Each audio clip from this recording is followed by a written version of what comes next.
doing the filming. We also have Nancy, our secretary, and Barry, our treasurer, I think.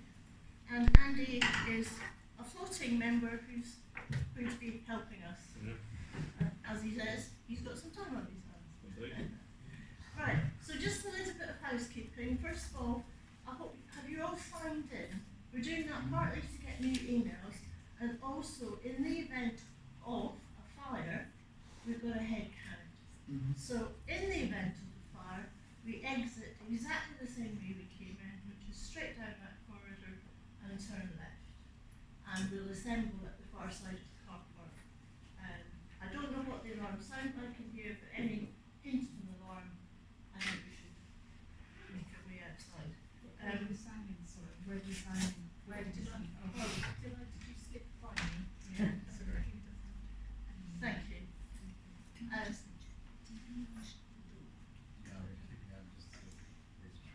Okay. Yeah. Toilets are just to the left of this flashing door, and I should have started by saying thank you all for coming. We have our Police and Crime Commissioner David Sidwick, who's giving our main lecture today. Unfortunately, we've had apologies from Morrison for future places. I'm only guessing, and this is the guess, that with the new administration, perhaps future places is being looked at. Who knows? If I may, Chair, sorry, Councillor George Parker, I did speak to James Croker earlier. His little one, unfortunately, has got a rash, so they're up to the hospital as a precaution. But he did say just an update, the situation, no change, precisely as you suspected, because of the change of administration, so they're on a pause at the moment. But he would appreciate an invite to the very next weekend. Okay, thank you, George. On that note, I'd also like to introduce you to our new councillors. Boscombe East and Folkestone is tonight represented by George Parker, who I'm sure you know. Deputy Mayor.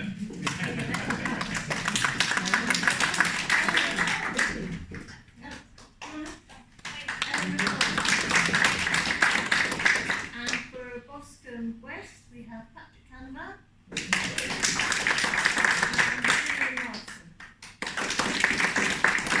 So thank you all for coming, and we do appreciate your attending. You should get an idea of some of the issues that are commonly going on, and we're always very happy to liaise, and we'll keep in touch with you via email or coffee meetups or whatever, just to let you know what's going on the ground. So, I think that's everything. Oh yes, at the moment, we haven't got anyone from the police turn up. We normally would have, so we haven't heard to the contrary, so it's possible the nominated person is busy on the call. So we'll keep our fingers crossed someone joins us in a bit, but otherwise apologies. So I think that's all the intros, and I invite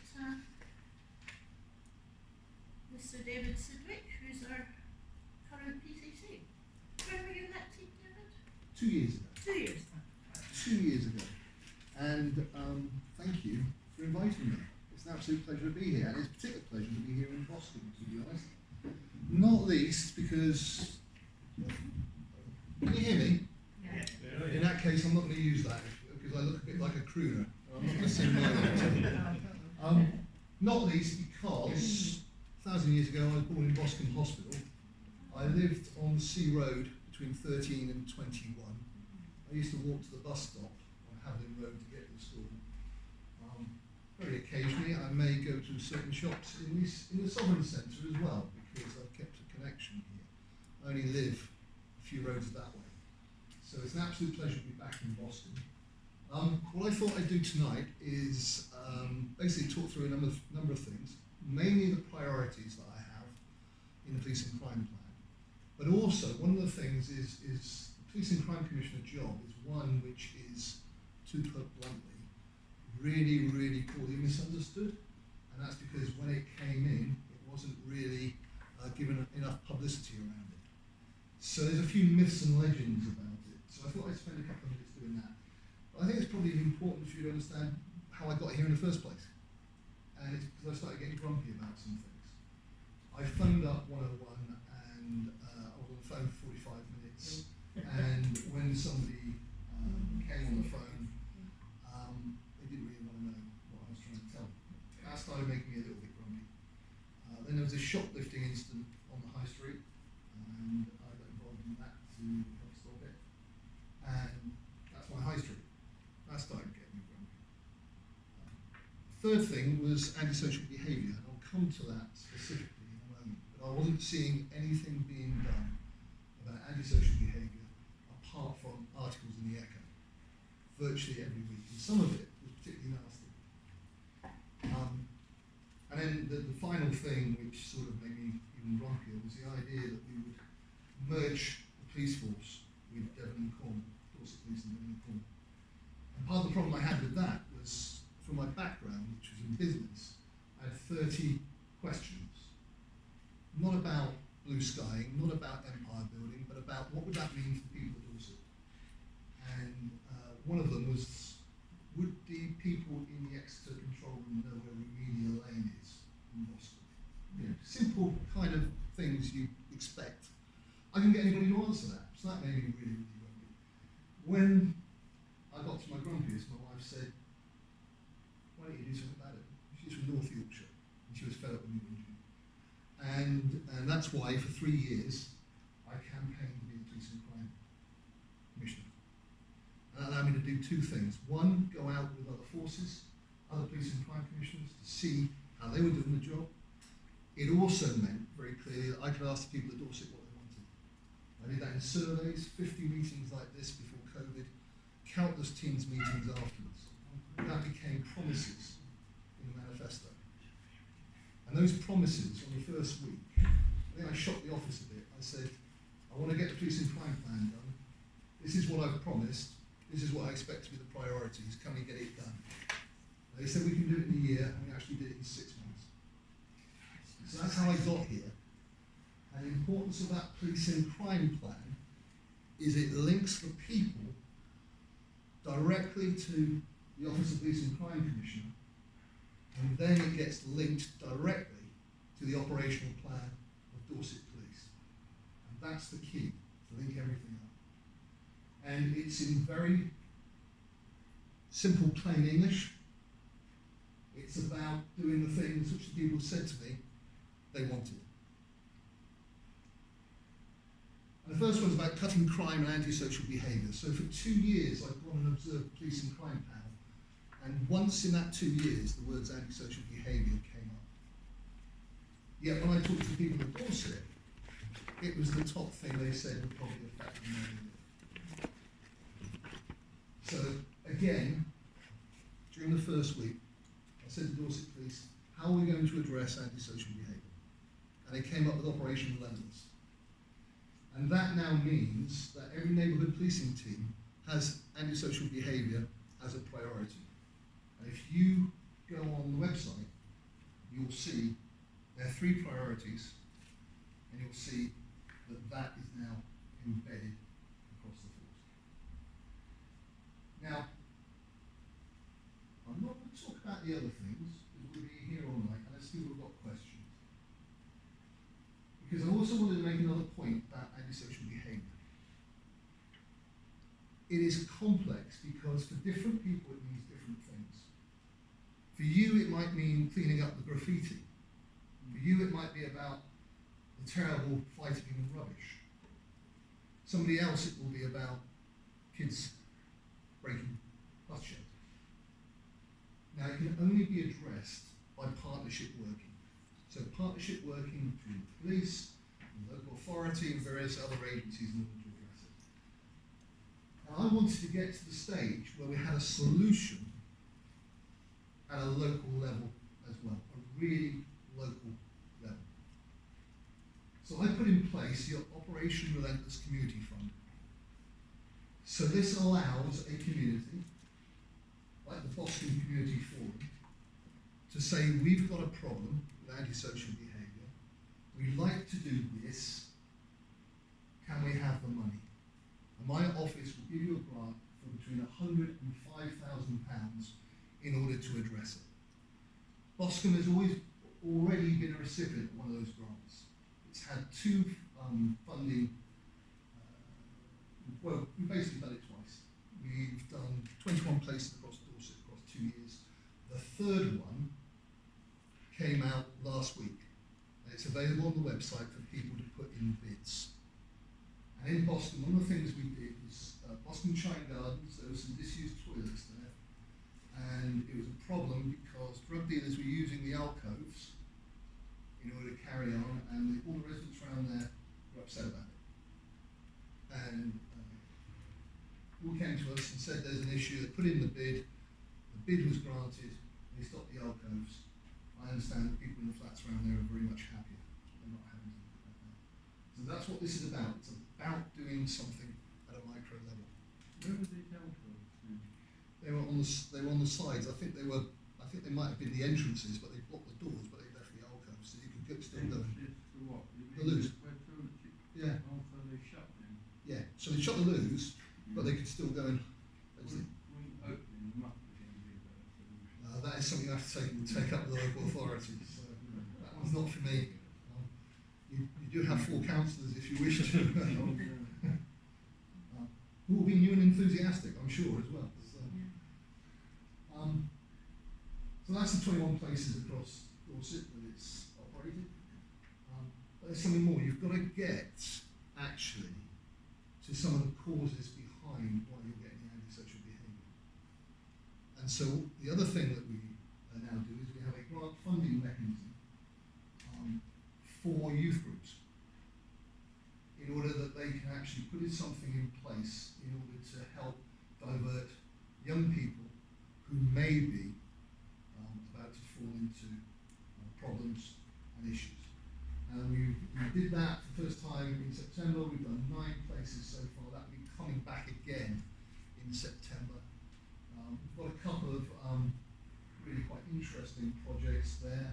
One is Future Roots in Sherborne, where my office is paying for an outreach mechanism across Sherborne as well as the farm that they run. And I was there recently, and both Waitrose and Sainsbury's said they'd seen a drop in antisocial behaviour since the outreach person was basically there. So that's what we're trying to do about antisocial behaviour. Antisocial behaviour across Dorset as a whole has dropped since before the pandemic by about 30%. But it is utterly meaningless if tomorrow you have a problem and somebody's thrown a brick at your car or whatever. So we have to keep going at it. We have to keep clobbering it, and that's why we need to also try and address the situation behind it as well as the actuality. That's why it's called Operation Relentless. Now the next thing is people said they wanted the police to be more visible, connected and engaged. Didn't matter where it was across Dorset, didn't matter which community it was, they all said the same thing. Now part of that is resource. So we're now working through that. You'll have heard about the 20,000 officers. Well, Dorset's, no, that's across the country. I wish it was. So our portion of that is now working through. When I came into office, I had 1,267 officers in Dorset. It now says current 1,433. That was the target with the uplift. We've actually gone beyond that. We've now got to 1,441. And they will be starting to come out onto the streets of Dorset over the next 6 months. By Christmas, we should have everybody out. Are they dual police officers rather than any other? They're not PCSOs, these are full police officers with warrants and all the rest of it. And something I was very keen on, and I said to the Chief Constable, was I wanted them to be in the community. The first 2 tranches, 74% of them are into the communities in one way or another.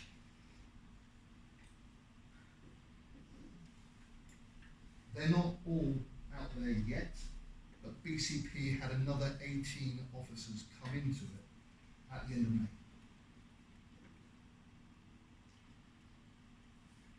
But there's also something about a cultural change as well. And that I'm trying to get across to the force as part of it. I use an old-fashioned phrase from business called customer service in order to remember that actually they serve the public.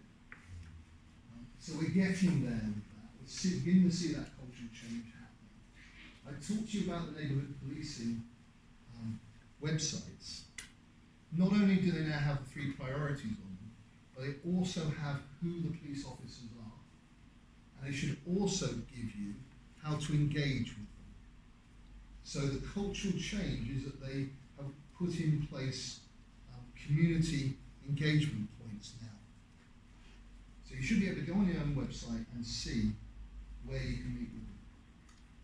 I've also asked them that they have a very close relationship with their communities, specifically with community stakeholders and leaders like the local councillors. I would expect you guys to have a really close relationship with your local inspector. I would expect somebody from the police to be here tonight. Now, we had a terrible tragedy on Bournemouth Beach, and I can only think that that probably has thrown everything out tonight. But I will ask questions about where are we with that, try and make sure that gets back on track for the future. And then there's a couple other things. Front offices. Now there's 14 front offices closed in Dorset. And they were closed for economic reasons. Some of them, there was only 3 or 4 people actually going in during the week. But for some communities across Dorset, that front office had more meaning than that, because it said that the police were in their communities. So, when I came into office, I was very clear that instead of only looking at a building, which is how they used to do it, they would look at a building and how to address a building. So, for example, Wimborne Police Station had water falling through the roof. They would look at Wimborne Police Station and fix the roof. What I've said is they need an estate strategy across the whole of Dorset. And that includes what they're going to do about engagement. So some of the things that I've said, engagement points, there's a few other things that they've done. We're looking at a mobile police station to also go out, but also to bring back front offices. And we've got one just brought back. We're looking to bring another one back before the summer. I've signed off on budget for 2 more. I'm going to keep doing that to bring some of these front offices back. They're being piloted at the moment to make certain that they are viable from the point of view of the economy, but I believe there is, because we've got an interesting wrinkle in how we use them when people aren't going into them. And then the last one there is reporting. The oil tanker. So there was no investment in reporting. What we've done is we put more investment into people, but we've also put investment into looking at how the reporting should work and how we can address it. We had a horrendous website, and we now have a website called Single Online Home, which is the same as the greater majority of the forces in the country, which means that it gets updated with new capabilities in a way that ours wasn't. And there's another thing, which is it's an oil tanker because this is the hardest thing to move, right? No, forgive me. It was a metaphor. Oh, metaphor. Yeah, it's a metaphor for the reporting. Oh. Yeah. So the demand for policing is going up. Last year we had 127,000 calls. Here's one of the wicked problems.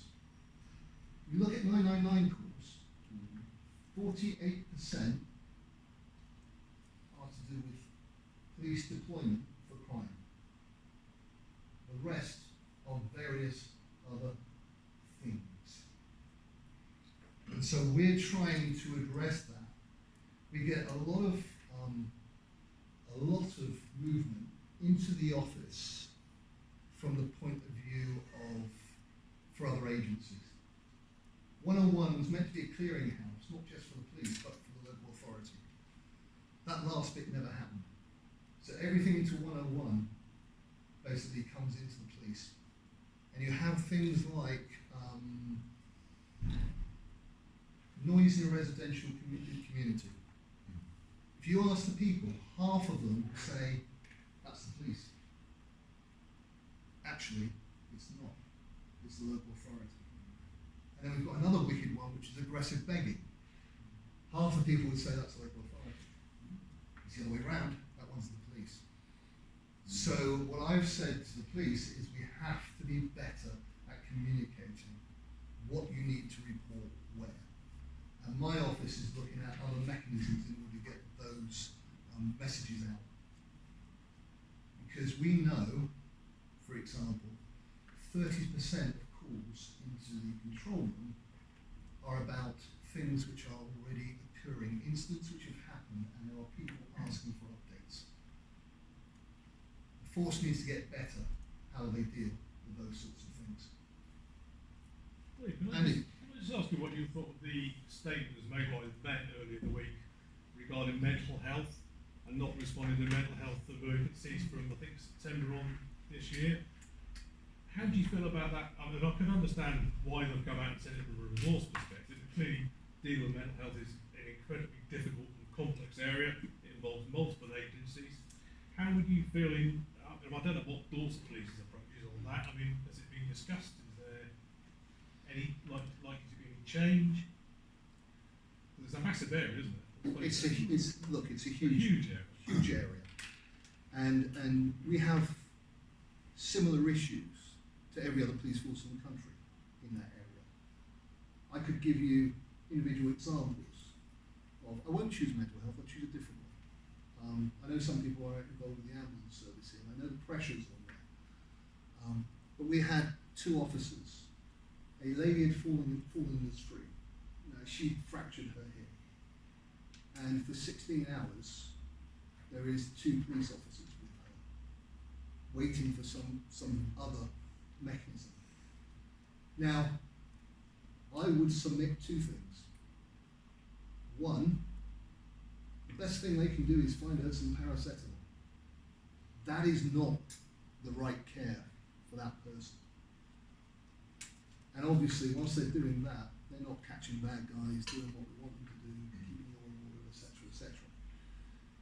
There are equally instances around the mental health arena where we're in the same boat. Now, in Humberside, they've done this, and it's worked. But it's not just worked for police resources, it's worked because the people are getting better care. So now we're looking at this, every force will be looking at this. The Met has gone off a bit early, and if I can be honest, there's one thing that they've done, which we won't do in Dorset in the same manner. They have given a hard deadline, right? I don't think that works. You have to talk to your partners, you have to come together, and you have to make it work for everybody. Because at the end of it, it's about right care for the right person to get that piece right. So, are there discussions Sorry, taking Mr. place Sidwick. with partner agencies at the moment regarding Yes. that? There are. Andy, I was going to ask a very similar question. Mr. Sedgwick, Commissioner, you don't mind if I record my asking you the question, do you, please? no, Thank you. your party. Surrey Police and the Metropolitan Police have made statements regarding withdrawing attendance at issues, incidents where people might have mental health issues flagged up on their records when it hits the custody suite. Mental health isn't just people barking at the moon in the street. It could be the victim of domestic violence, someone who's got two kids, but there's all sorts of ways mental health breakdowns kind of come out in the community. You've obviously had discussions and you've given a really nice political answer to that. You're obviously developing a theory or some sort of strategy. Can you guarantee that the police will be in attendance, or are you talking about them handing it over to some private NHS firm? Are you in debate about this subject? The first thing I'll say is I hadn't heard that piece of detail that you're talking about, so I can't comment on it.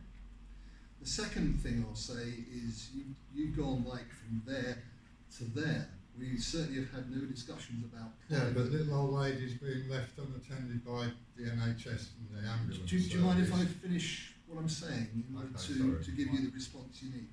The issue about private NHS, I've never heard that from anybody, and I certainly have not heard of any discussions within Dorset about it.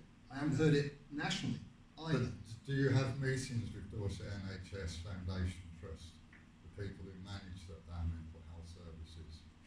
Yeah, those meetings occur all the time. Yeah.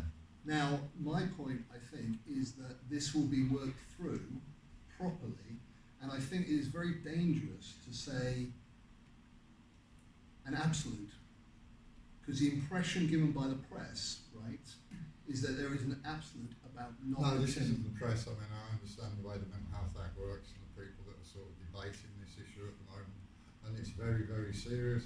If you are thinking of withdrawing services to when people are having bad episodes, then there's going to be an awful lot more victims, there's going to be less safety, there's going to be less care. People trust the police when they turn up to calm things down and de-escalate. When people are having bad episodes, the police can sometimes de-escalate or they can aggravate. Their levels of training and their understandings of how people react. You have a little poster in the custody suite, but apart from that, there's very little support and sort of actual hands-on how to deal with people when they're having a bad time. Because it normally ends up quite brutal and they'll normally end up suffering more trauma. And I want the reassurance that you're not going to withdraw attending. So, if I could finish what I was saying, what I said is absolutes are dangerous, right? And the press, I think, has framed it as an absolute, but the police will not deal with mental health. That is absolutely No, Surrey Police Force and the Metropolitan Police Force have written statements, not the police in general, 52 different services, but two of the biggest. I'm sorry to keep interrupting, but I'm just trying to help you out with the facts. It's not the newspapers. Okay, let's try it again. There is a danger in absolutes. There is no, and let me be clear, there is no plan to remove the police not being there for mental health per se. So that's an absolute in a way. Well, but with the You're Metropolitan absolutely not gonna Police, withdraw. they said they won't withdraw support in a life-threatening situation. That's exactly my point. But all mental health episodes are danger to self or others, so it fits into a different bracket. I'm sorry to labour the point, but I No, don't get so this down let very me be very clear, right? The number of mental health episodes which the police are dealing with, which they possibly shouldn't be dealing with because somebody else could give better care, and that is where this is coming from. So it is not an absolute, all right? It is not about withdrawing from mental health episodes. As far as Dorset Police are concerned.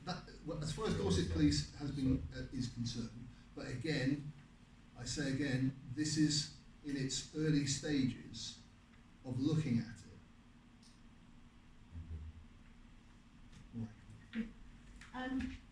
As an NHS professional, I have other NHS colleagues here. I'm old enough to remember care in the community, which was a Okay. Yeah. government policy of the time. And what we experienced within the care services was shut the care homes and then maybe sometime later build some community services. It didn't happen for a lot of people. And I think there's I think there's a degree of cynicism about this. I was also going to ask about the Met Police statement, because for one, who is going to decide when that emergency call is made whether there's mental health involved? You know, if someone's just for argument's sake, if someone's running around with a knife, yes, of course, they may have a mental health history, but they're still a danger to the public. They are. So, is it?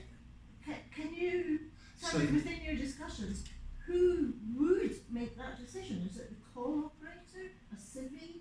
Is it a police officer that's gone out? Or are you talking about maybe the police working with the mental health services, like we used to train the police to do airway management in theatres, and stuff like that.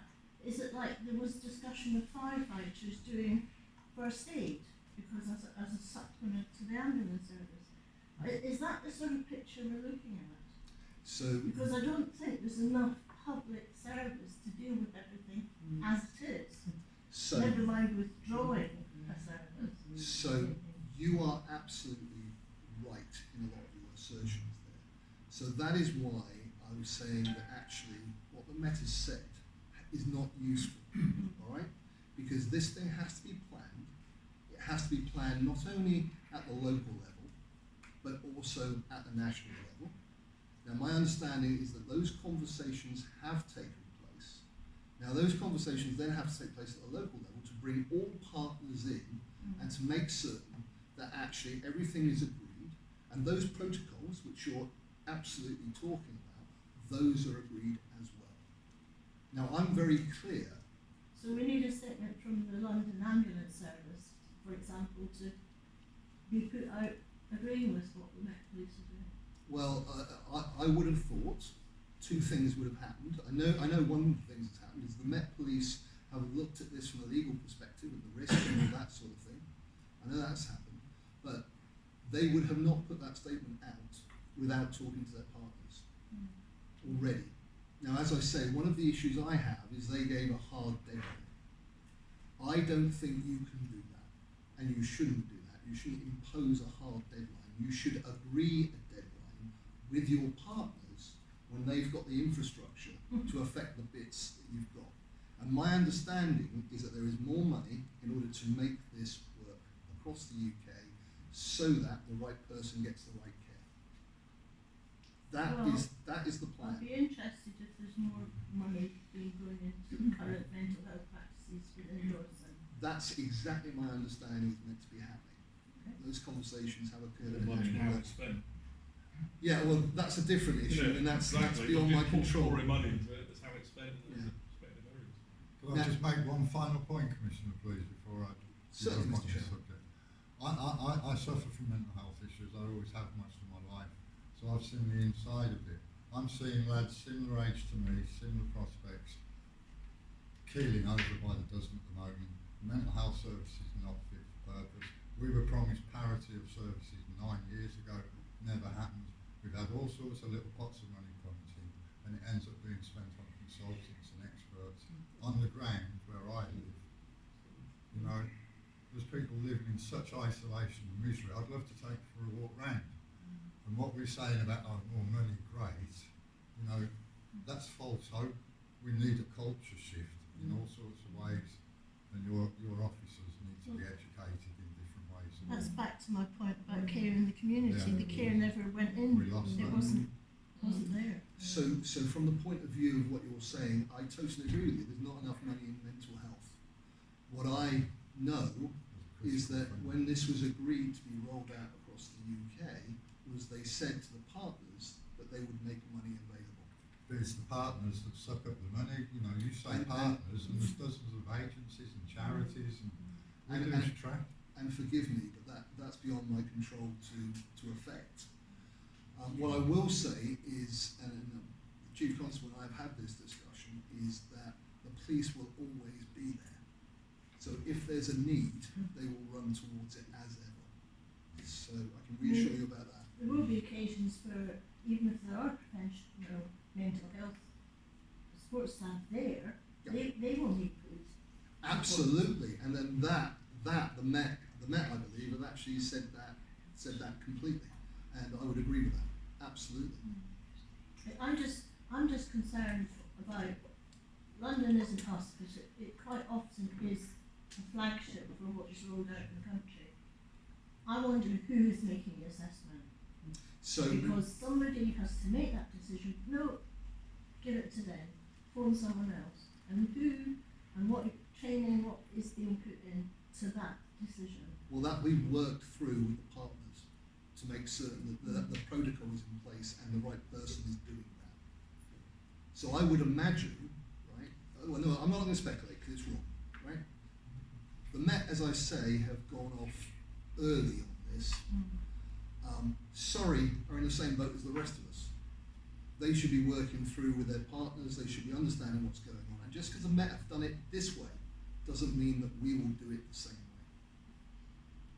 We will make certain that we bring partners with us in order to address And this. in the event of there not being enough other agencies to support your current mental health workload, what will the decision be? Just walk away anyway? No. But we need to work that through. Let me give you one other example, because we've kind of focused solely on the mental health point of view. A lot of calls come into the police about, oh, somebody's gone missing from the hospital. And it comes into the police before that person has been looked for. So the bed's empty, they phone the police. So a car's deployed to find the person who may have gone outside to do something or whatever. So those protocols need to be worked through to make certain that doesn't happen. So it's only those with true need who actually are the ones that we deploy to. And that's where we are. I understand exactly your concerns. I understand, because it won't work unless the partners sign up and agree and work through it. And I don't think it works if you do what the Met did and actually impose a deadline. I think you agree that deadline with your partners and work towards it, and you agree the protocol with your partners and work towards it. No. So I'm sorry, I don't know who was first. I'll go there, and then I'll come to you, sir, and I'll come to you, sir. Actually, it's sort of related to this. The Hampshire and Isle of Wight Police Commissioners have set up a service to support victims of stalking and harassment. Yes. And wondering if you were going to do that. And in addition to that, I was going to say that something that links into that kind of thing is safeguarding and also equality, diversity and inclusion. Yes. And would those things be woven? It would be great if they were woven throughout everything that the police did. I mean, that's a big ask, but the training, the awareness. No, that's not a big ask at all. In the last 6 months, there has been a lot of work done about equality, diversity and inclusion from the force, not only internally, for obvious reasons with what's been going on, but also externally as well. Now, your point about stalking and harassment, yes, we already do that. My office pays for a stalking clinic to occur, and an independent stalking advisor. And we're also pushing, we've just recruited more vulnerability lawyers in order to use stalking protection orders, which actually came in, I think it was a year ago in January, and have been used relatively little by forces. So I'm pushing the force to use them more and more. So yes, there is some work around that already happening. Because somebody who's actually experiencing something like that asked me to ask, and I was wondering, so what do you advise people to do if they have an issue with any of these things? If they have an issue with stalking, then I advise them to contact the police. On, not 999 obviously, No, but not 999, but 101. 101. Yeah, and explain, or to go online. Yeah. That's the best way, and explain what's happened to them, and that should get picked up. Okay. What I did when I came into office, a lot of work has been done on this by Sussex Police, because Katie Bourne, the PCC there, has been stalked herself. She actually got the inspectorate in to look at Sussex Police and what they were doing, and to make recommendations. I went to the force and said I'd like to see these recommendations embedded here as well. So there's been a lot of work done around stalking and harassment. Is that enough? Does that help? Yeah, thank you. Thank you. Just use the microphone just so we can pick it up on the video for the questions.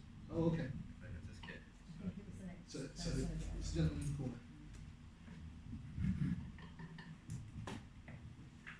just ask the question into the microphone and then we can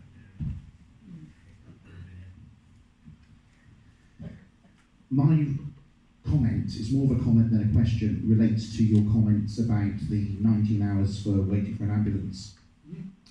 I was one of the Dorset elected public governors for the NHS ambulance service for this area. I am no longer. I was for many years a senior first aider for one of our national banks within this area. I know the questions that the ambulance service ask, and all I can say is the reason that it was 19 hours is because either your control room or your officers were answering one question incorrectly, which is this patient safe? As soon as you say yes, the triage system automatically downgrades any call out for that one question, because it's working on the theory you've got someone with that person keeping them safe. If there's a problem or anything changes, they will call and get the call upgraded again. So I'm just giving this information to everyone so they know that is what that little one simple question actually means. When they say, are they safe? If you say yes, the triage will automatically downgrade that unless they are having a heart attack. If they're on the pavement, well, they're safe. You're keeping them warm. If it's the middle of winter, you need to be saying, no, they're not safe. They're on a cold pavement. They're going to freeze to death. And that is how the 19 hours works. And I've even had that confirmed by the triage teams at 3 different ambulance trusts. Well, thank you for that. I mean, I'm certain they would have said she was safe because she had 2 police officers with her. Which counterintuitive to what you wanted. Yeah, absolutely. So we still have the same problem, is that she may have been safe, but she didn't get the right care for 16 hours either. Yes.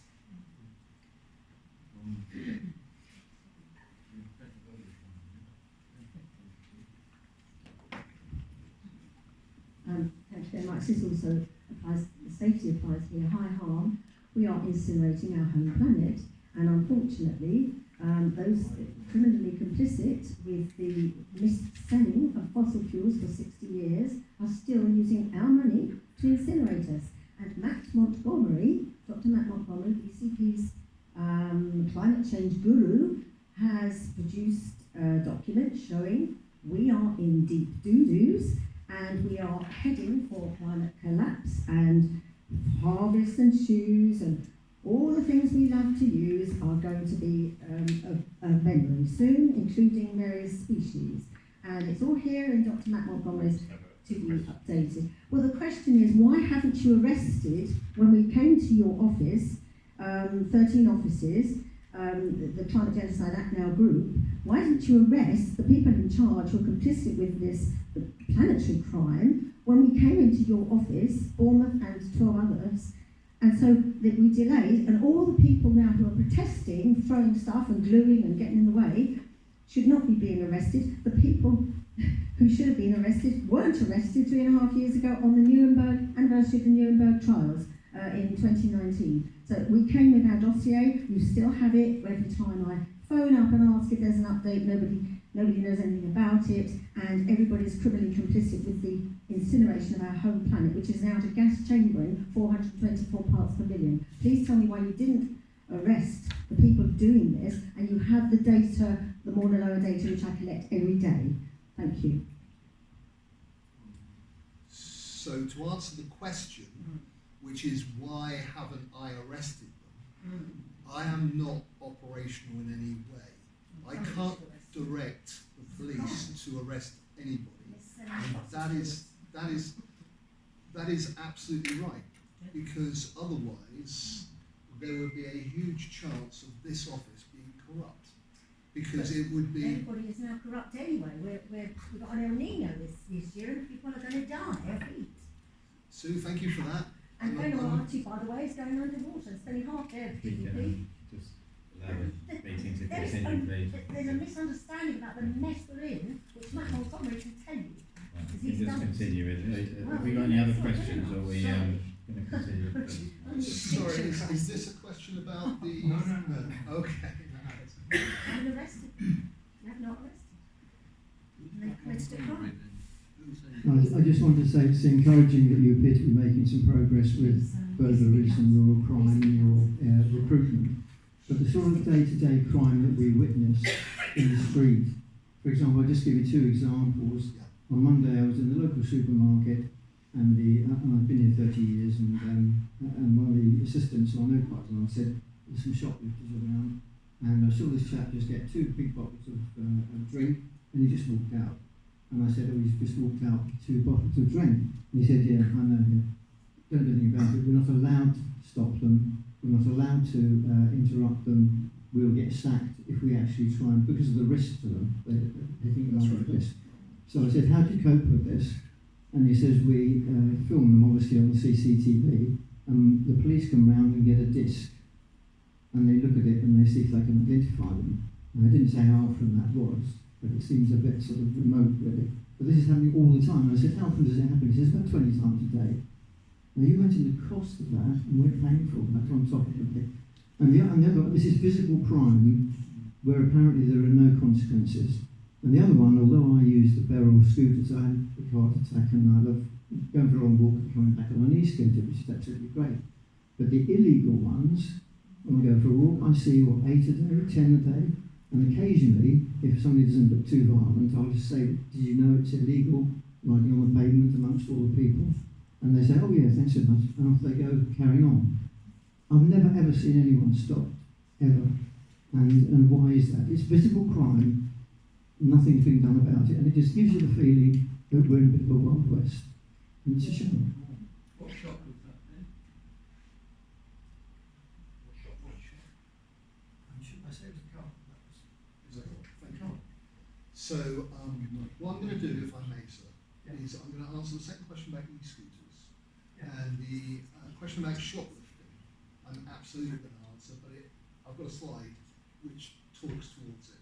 Okay. So if you let me get to that, then I'll give you a full answer. Yeah. And you'll find that it's very close to my heart for reasons which I'll go into. So regarding e-scooters, that was probably the thing which was most in my post bag when I became Police and Crime Commissioner. And then you have a wicked problem, because if you talk a lot about e-scooters, everybody says we're not serious about tackling drugs and theft and all the rest of it. But I have made a few points during my tenure. I've made certain that Dorset Police have them on their agenda, and that they do run operations around e-scooters. What they do is they will do 2 things. They will first of all warn you on your e-scooter not to do it, and not to do it again. I'm talking about the illegal ones. I'll come to the barrel one in a minute. The second thing is they will seize it off you. And actually we've seized more than Sussex, which is double the size of us. We've seized, I asked the question yesterday, how many have we seized in the last year? We've seized 85 of them. So very clearly it's on their agenda. Now there's a couple of issues, right? Firstly, how do you catch them? You can't chase them with a police car, that's not going to work. And you can't really follow them on foot. So that's one of the issues. And there's a whole threat, risk and harm piece around chasing e-scooters. So the other thing they've done is they've talked to all the retailers to try and get them to basically take a bit of responsibility about telling people that these things are illegal unless you happen to own half of Dorset, because it's only on private land that you can use those illegal e-scooters. I think the issue is that they have no public liability insurance. So if they knock an old lady over and she dies on the pavement, Correct. they have no insurance. Whereas the barrel scooter, if they acted responsibly, Correct. they've got insurance. Correct, you are absolutely right, and that is the problem, is you have no insurance. If you're meant to use them, in theory, you should have a driving license, you should have been trained on it, you should have a helmet, and for me... It's not in law. That's not in law. No, it's... there's no law about them at the moment, that's the problem. It's a motorcyclist, there's no law saying a scooter rider requires that. No, absolutely right, and that's what's wrong. Legislation hasn't caught up with them. But for me, the wicked problem, right, is that there is no registration plate. In London, in one of the pilots in London, you have a proper registration plate the size of a moped. And I think that's important. That's important for 2 reasons. One, if they do injure you, you know who did it. And the second one, and I'm very clear about this, is it's a flaming good getaway vehicle.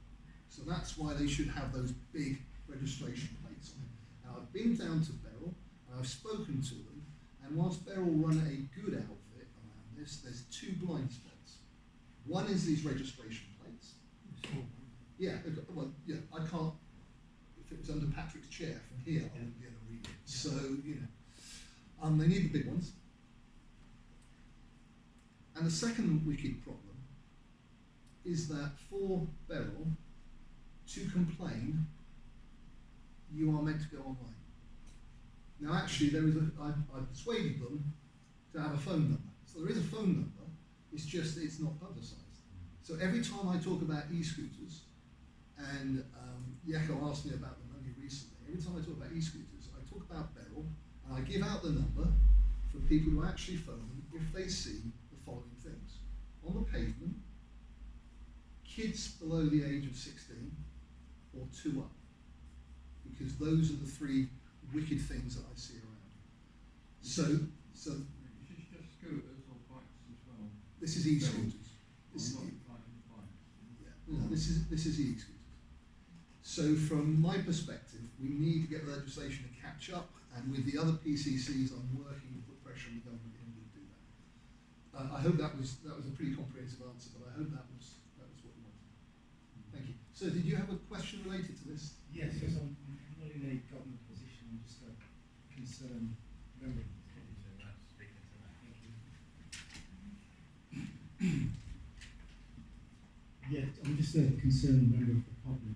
When it just comes down to the scooters, as you come on to that particular subject, and we're talking about legislation. I mean, so when and who's kind of lobbying for this legislation to make these scooters safe, and for drivers of vehicles safe, to see people on scooters, whether they're Beryl scooters or whether they're private scooters. Because abroad, you have to have either a helmet, you have to have a fluorescent vest, reflective vest. And I think these things are so crucial to keep people on these scooters, whether legal or illegal, alive. So I could not agree with you more. So to answer your question as to who's lobbying about this, the PCCs are lobbying about this. So we're trying to get the government to get on with it, because it's very hard to do what we need to do where they are at the moment.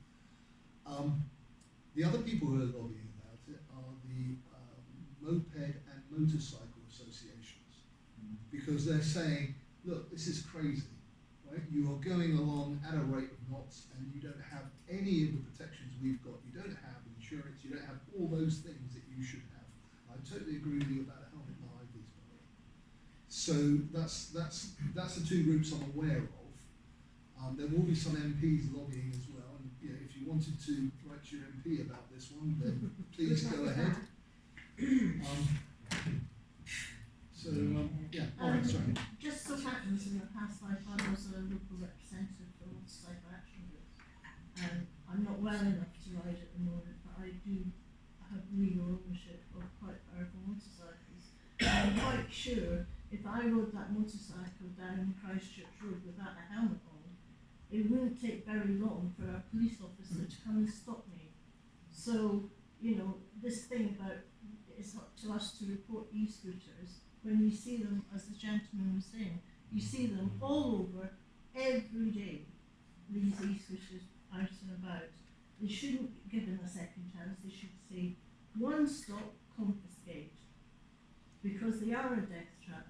And on one other point, which is from a motorcycle point of view, yes, I would not disagree with the law to ensure helmets were used on electric vehicles, which should include electric bicycles. But I would challenge the assertion that high vis makes any rider safer. I don't know of any statistical evidence to show that the wearing of high vis protects any rider, because usually the onus is on a person in another motorised vehicle bothering to look. That's the problem, the onus is on the other person. Yes, and if any highway if the other accident. person can't see the rider, because you go out tonight and you look at most of the riders, they're in dark clothing. No. Nobody wears light clothing. And when I Yeah. on a barrel scooter or an electric bike, the speeds that they travel, Yes, it takes a blink of an eye for someone to miss them. I agree. They need to be brought So within you the can't- you scope can't say of to me- motoring laws. So you Yes. can't- So you can't actually say, because you haven't seen Yeah. statistics, if it's used abroad, there's obviously... There won't be any statistics on that because it's not a legal issue. But I'm telling you, there are many statistics on motorcycle accidents, the wearing of high vis or the not wearing of high vis. It is not a legal requirement. The legal requirement, the legal requirement is for every road user to use due care and attention. Correct. And often the wearing of high vis makes no difference to whether another member of the road community. Okay, well, I Hey, guys, don't think this is not the right forum to discuss The the clothing of bicyclists. If we could just principle move is on it to should another not question, and then maybe we are going to take questions after the. Before to make it law. If we In could just, Belgium, in France, they didn't work out high vis. In Belgium, you had to wear, you can't wear a t-shirt, you must wear gloves, you've got to have high vis. That was kicked out. It's kicked out in France. It's going to get kicked out here. Motor Cycle Action Group, MAG, have tried it as well. It's not going to work.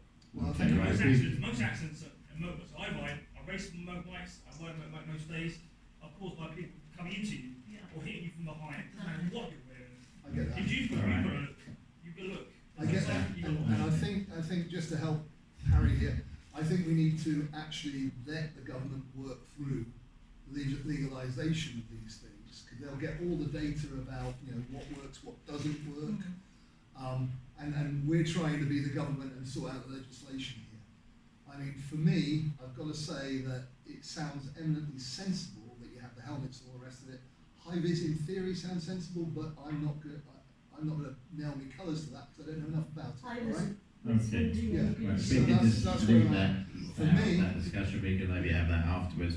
for me, the biggest one is the registration plates. Okay. We are going to come to you now. We are going to have questions after the presentation finishes as well. So perhaps this will be the last question. We can move on with the presentation. I think it should be the last question. Just simply, have Dorset Police any plans to employ and deploy officers on e-scooters? That's We're in high vis, aren't we? wearing high vis or helmets and all the rest of it. I think that would be difficult given that they are currently illegal, sir. They are not going to hire the barrel scooters because that wouldn't work. So I think I can say that at this moment there's no plans. They may be But considered. for example, I am aware that my office has funded a couple of e-bikes for them, where they said that they would be very useful to their operational deployment. When the legislation comes in, then they'll look at it and they'll see whether it makes sense operationally. But it would be wrong of me to try and push them into doing that. That's not my job. Okay. Harry, am I?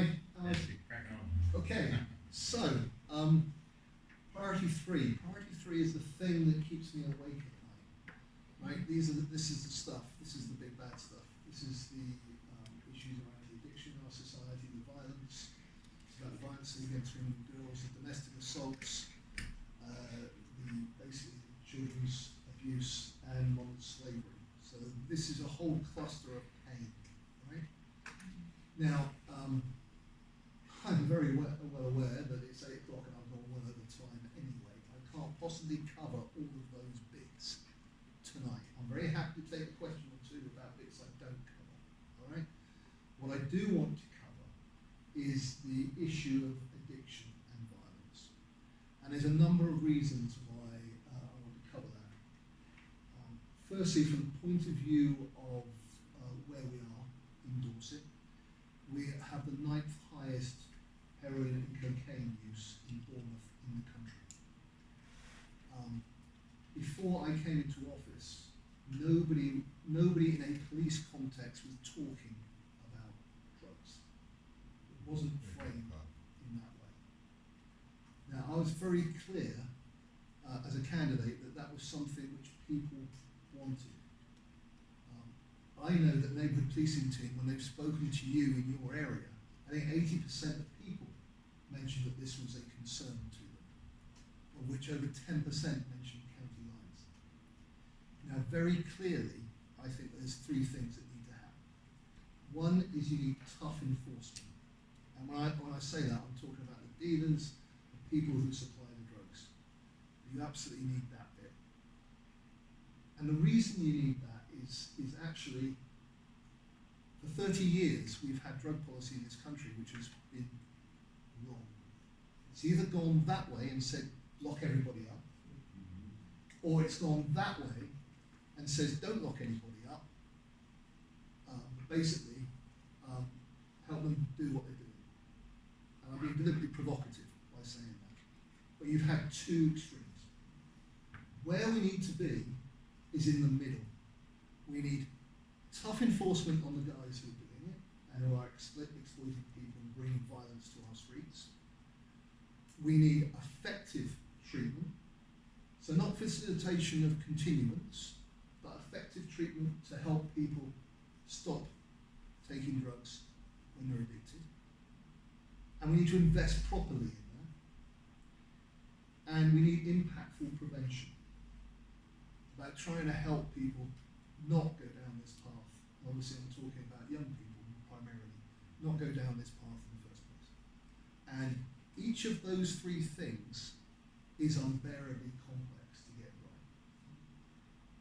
And even by talking about one of them, you can be framed on one side of that pendulum if you're not careful.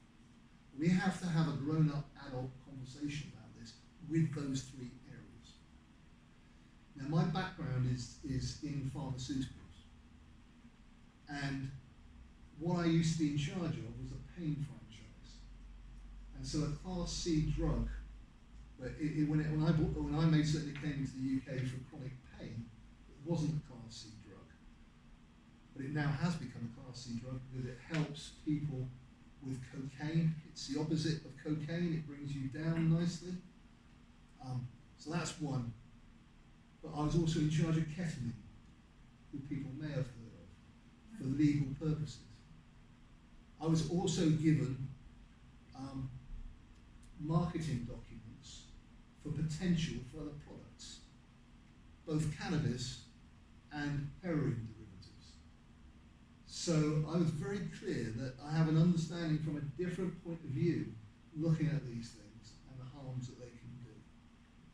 It's provocative to say heroin rather than morphine sulfate, though. It is. That's a deliberate choice.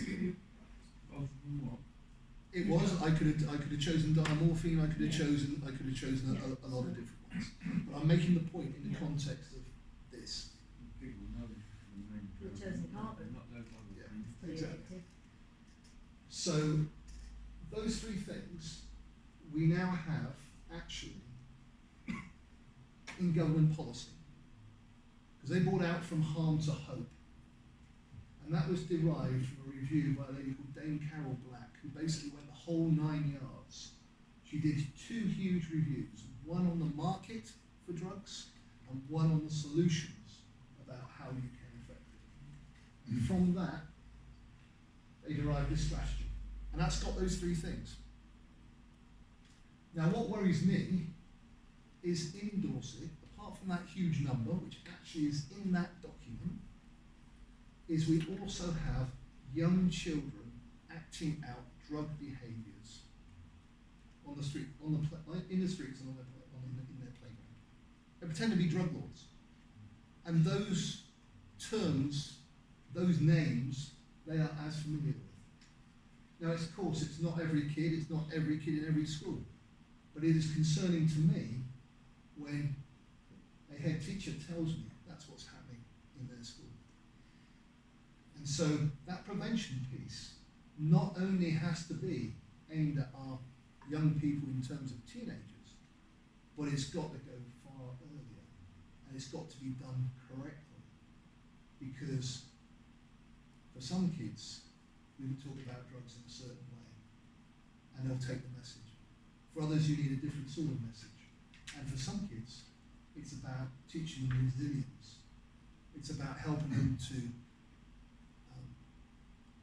address the issues which are likely to put them in the place of taking drugs in the first place. It's about helping them with their mental health.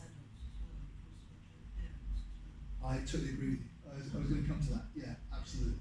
There's a fantastic charity called Seccombe, and that's exactly what they do. Is they teach schools and parents the issues around drugs, but also how to look out for county lines. And I basically funded their conference last year at the university, where they had people from schools and social services across Dorset, and they were talking about their issues. Thank you. In Dorset, how we're affecting this is through a combating drugs partnership, where we now have all the partners together, round the table. And we've got 4 subgroups within that. And those subgroups actually are analytics, that tells us and helps us with numbers, makes certain we're looking at the right outcomes, etc. But the 3 others are enforcement, treatment, and prevention. That's been operating for nearly a year, and we've had over £1.4 million come from the government to help us with the treatment.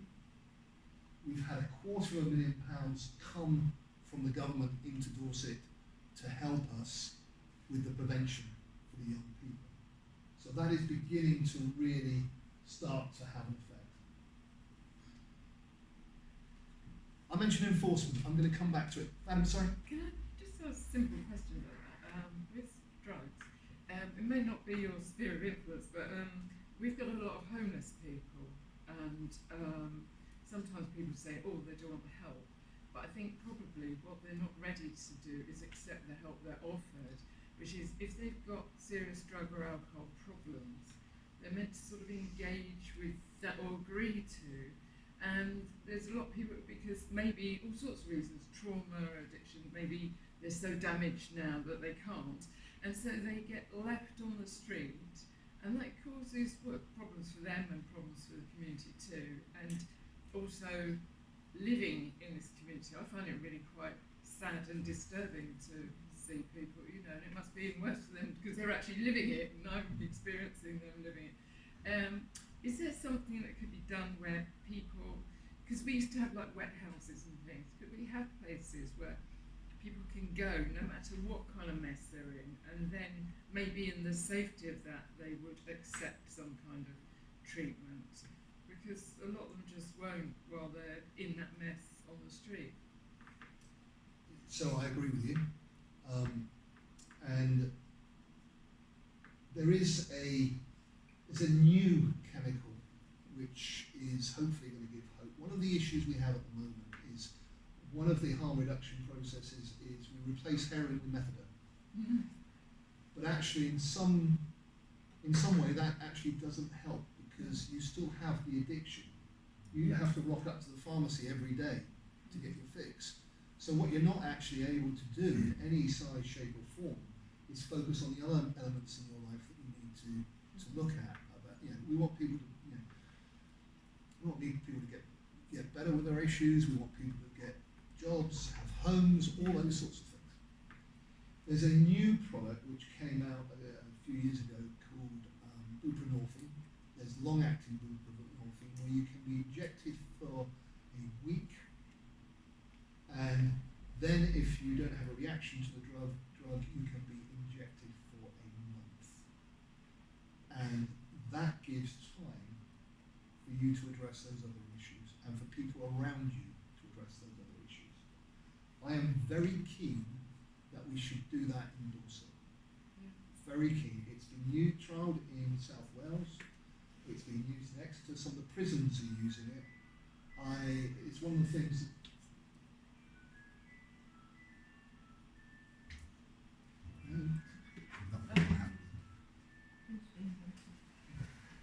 So I'm working through the Combating Drugs Partnership in order to address that and drive that forward. Okay, I have met 2 people, and I've heard of lots more because I used to work in mental health, but I've met 2 people who have injected so much that they now can't inject anymore, and one that has lost his leg because of that, and a woman who's now trying to smoke it instead. And they just through all that. And I think sometimes there are some people who, they've been addicts for so long and now they're knocking on a bit, and actually they may never really, you know, it might be about finding somewhere where they're safe and the community's safe from perhaps them and their habits and things. Are you suggesting somewhere put in place to allow them to inject safely? Is that what you're suggesting? Well, I say, I mean, the two people that I was thinking on one level, I think there's a lot of homelessness, and the people are not accepted for where they are, and like we've agreed on that. But also there are some people that have gone beyond that level who now can't inject or be injected because their veins are all up the creek and they're very damaged and just a sort of, you know, probably are a bit hopeless really, but there's sort of don't fit into anything, that they do need some kind of protection and home, and also we need a bit of, you know, bit of buffering from them as well. So let me give you another take, which I think might answer the question. One of the things which concerns me is about medical care for the homeless, the people that you're talking about, and how that works. One of the things that I'm working with the Director of Public Health on is to basically try and address that. We used to have something called the health bus in the centre of Bournemouth. Superb, right? I am trying to, with the Public Director of Health, move the permafrost so that actually gets funded by the NHS as a proper resource for those people. We could do with one in Boscombe Precinct, because I mean, you've got so many different issues, and like you're saying, some of those mental health issues as well, and young people. I mean, I think it would be a really valuable thing in the precinct, and it would also help people that just want to walk through when it's starting to get dark, not feel a bit awkward, you know. Yeah, I'd like to get one back up and running, and then we'll see what happens, if you see what I mean. But you know, I think I'll keep pushing on that. There should be the resources for something like that. It's not exactly sort of. Yeah, I agree with you. Now, sir, you've had quite a few questions. I had a moment. I just want to cover something Jackie said. A fact: there's only one dual diagnosis project in the whole country. You've got a pot of money for addiction, and you've got a pot of money for mental health. I don't know who's in your partnership meetings, but that dual diagnosis that Jack is referring to, you either fit one category or the other, or you just get forgotten. No, I don't. You know, I think dual diagnosis should be funded by the NHS, and I've had this conversation with Sam Crow and the people at the health and the mental health, and we've all agreed, yes, brilliant. And then you walk away, and 3 years later, nothing. The little old lady who's having a fit because the crack dealer upstairs has got people coming and going, she has a mental health breakdown. Nobody gives a toss. The police turn up, do the crack dealer, stick a crack closure notice on it, no joined up communication, nobody talking to anybody, and the cyber. Harry will confirm this. We had Martin Underhill here years ago, and he was quite open about his support of sort of our officers are not going to be chasing people for a bit of weed. We've had this conversation round and round, and you make lovely £200,000, £1 million, and that'll get spent on offices and equipment, and the people that Jackie's talking about, they're just going to multiply, and I'm seeing it from the street.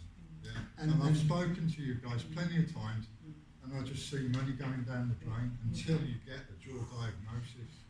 So let me talk about the dual diagnosis. I don't think I talk any more than Mog does. So please answer me. I can't diminish me. Just answer me. Dual diagnosis, good idea. Forgive me, sir. I'm not trying to diminish you. I am trying to get through the presentation so that we can get to everything. Yeah, I'm not the only person who's interrupted, but this is important to me, and what Jackie just said. And again, I'm going to answer your question, sir. Right. The Combating Drugs Partnership, actually, that's one of the things that we're looking at. And we're looking at the intersection between substance misuse and mental health to try and make certain we get there. So what did Samcro say? So, from the point of view of who's on the partnership, it includes the alcohol and substance misuse commissioners from both BCP. Job, aren't they? I really don't think that I can possibly answer your question, so if you keep interrupting me. It's more of a conversation. Gary, if we can just have listen to the answer all the way through, and then maybe if there is another point, you can make it then. Otherwise, it's just disruptive. Otherwise, it's just he's trying to answer the question, Gary. If you could just allow him to answer the question. And remind me, what was my question, Harry? What was your question? It's about dual diagnosis, and it should be funded by the NHS, and he's trying to answer that. Okay, so the Combating Drugs Partnership is working in the treatment and recovery subgroup in order to look at exactly that. And one of the outcomes, one of the projects that it's looking at, is to connect with mental health better in order to make certain that join up occurs. So absolutely I agree with you, it needs to be better. But can I refer you back to your point where you said the hospital phone up the police because somebody's gone missing? They've popped up to the pub to score a bit of weed. You know, all of that. I did not say that that person had gone outside of the hospital in order to do that. I know I said that, but you said, you know, the police are called in for these minor infractions, and that's because you've got no communication set up. So Gary, if we could just, you know, maybe want to talk afterwards, but just, you know, he's trying to answer your question, you keep coming back with other questions, it's not, doesn't the make points, for it's a the same proper question. answer. I'm sorry, but you know, the points are valid, and I stand by the points I'm making. And then we have to move on. We can't just have a continual back and forth like that. It's not really achieving anything. So I've got a hand up here. Just make a point. I agree we should move on. I mean, otherwise, I mean, I'd like to ask loads of questions as well, you know, on the same point. But I mean, obviously, we're not get anywhere, will we, if we keep doing that? So.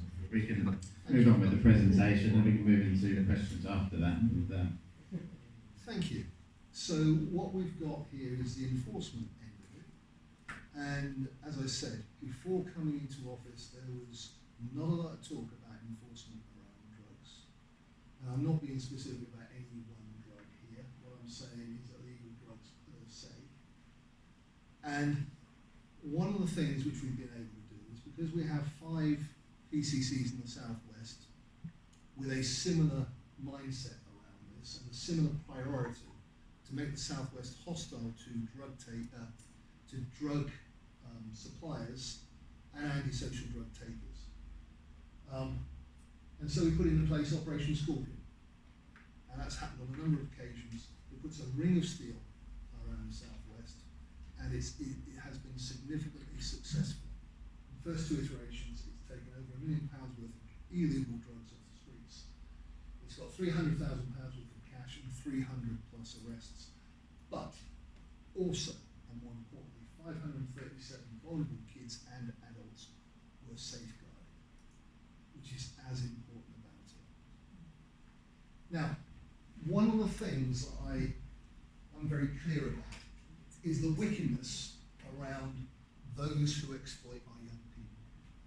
I carry this always in my bag. It's not because I've got rotten hair, but by the way, I'm going to kill the last person who did the haircut. The point that I carry it for is during the first month when I was PCC, somebody in Dorset Police told me a terrible story about a 12-year-old kid who fell into antisocial behaviour. At 14, he's come to the attention of a drug gang and he's part of the County Lines network. At 15, he's using this to make himself more attractive to be able to carry more drugs. If you want me to be explicit, then I will, but I think you get the drift. And I've since heard that he's now actually in prison for using a knife on somebody not within Dorset, I believe, but elsewhere. It is those tragedies, that exploitation of our vulnerable young people that we need to address through County Lines. And that's why I asked the force, how are they going to address that issue of County Lines and community drug dealing specifically. And again, they put in place something called Operation Viper. And I know that Boscombe has had Operation Viper operations happening in it. And again, that's to disrupt the county lines, to to address those issues. In the last year, Dorset Police have closed 21 county lines. Again, a highly successful operation. And we use some of that uplift in order to put in place new neighbourhood enforcement teams in order to address that. Now, let me make the point again. Enforcement on its own won't work. Treatment on its own won't work. Prevention on its own won't work. You need all three, and you need funding for all three. And that's what I'm trying to champion at the moment. Those are the other things I talked about earlier. As I say, I'll take questions at the end, or personal questions if you want to come and talk to me. If there's any of those that you want to talk to me specifically. We could talk at the same length about virtually every single one of them. And it's the same with fraud and stalking. We covered some of that ladies' questions at the back there. Now, what was that one about misogyny? Sorry, I missed that one. Gender-specific misogyny, people having to be careful about what pronouns they use. Misogyny and hypermasculinity. Yeah, leave that. George, you have a question? It's not a question, but it's a request, Yep. because I see that Operation Viper is very successful. When I was first elected for Hookstone Station, for the area, etc., county lines was the big issue. Individuals coming in from outside of the town to do their deals and then disappearing. The exploitation of kids to actually carry these. I think that's a very good visual demonstration of just how, to use your terminology, wicked these gangs are to exploit children, to carry their filth into the town, to harm the town. My request is that you carry back our thanks that this operation is in place, our thanks that the county lines have been disrupted, and more power to the elbow of those officers involved to actually carry on doing that, because these outside elements that are harming our communities through the county lines is something which is killing our communities. So more power to your elbow. I'm glad that it's joined up in the prevention, the treatment and the enforcement, and what I'd particularly like to see and carry on doing is publicising, as you do with the police, to say, this is where we're getting hits, these are the bad guys that we're looking at, these are the children we're protecting, and actually, again, for the reporting, say, this is the difference that we're making with the resources. But please, from the forum, if I may, offer our thanks up to those teams on Operation Viper and the Ring of Steel and Stalking, etc., that county lines are killing our communities, and we're very grateful for what they're doing so far. George, I really appreciate that you've said that. You've actually put your finger on a couple of things that frustrate me. One is the force do a lot of really, really good work. For various reasons, it doesn't get publicised very well at all. And I'm seeking to change that. Part of that is, to be blunt, the mainstream media only like bad stories. Good news doesn't sell.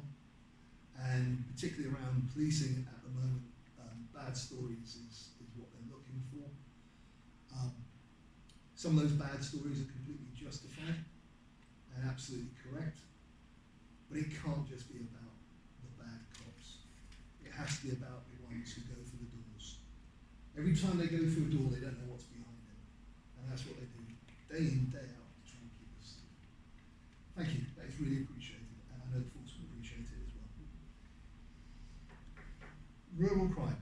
I'm not going to dwell on it a lot, because I don't think Boscombe's very rural, if I'm honest, if I'm blunt. However, there's a couple of things which might be interesting here. The first is about watch schemes, and generally watch schemes.